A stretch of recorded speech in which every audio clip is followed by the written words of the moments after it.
Boycott हो रहा था तो लोगों को समझ में कैसे आया, फिर उसके बाद हमारी बात थोड़ा मुझे टाइम तो देंगे ना हमारा।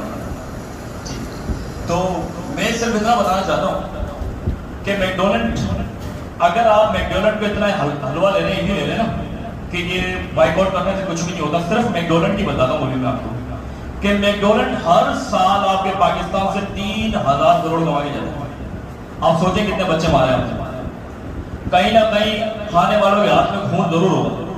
और ये तो 3000 करोड़ है ना, चले इससे ऊपर चलते हैं। पेप्सिको कंपनी, पेप्सी है ना, पेप्सिको कंपनी की है जिसमें स्टिंग, मरिंडा, इनकी स्प्राइट, ये बहुत सारे 15 ब्रांड्स पाकिस्तान में चलते हैं।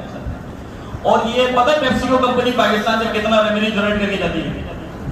50,000 करोड़ सालाना। सर 50,000 करोड़ दे रहे हैं आप और मैं, आपको लगता नहीं है? हम नाश्ते में कोल्ड ड्रिंक,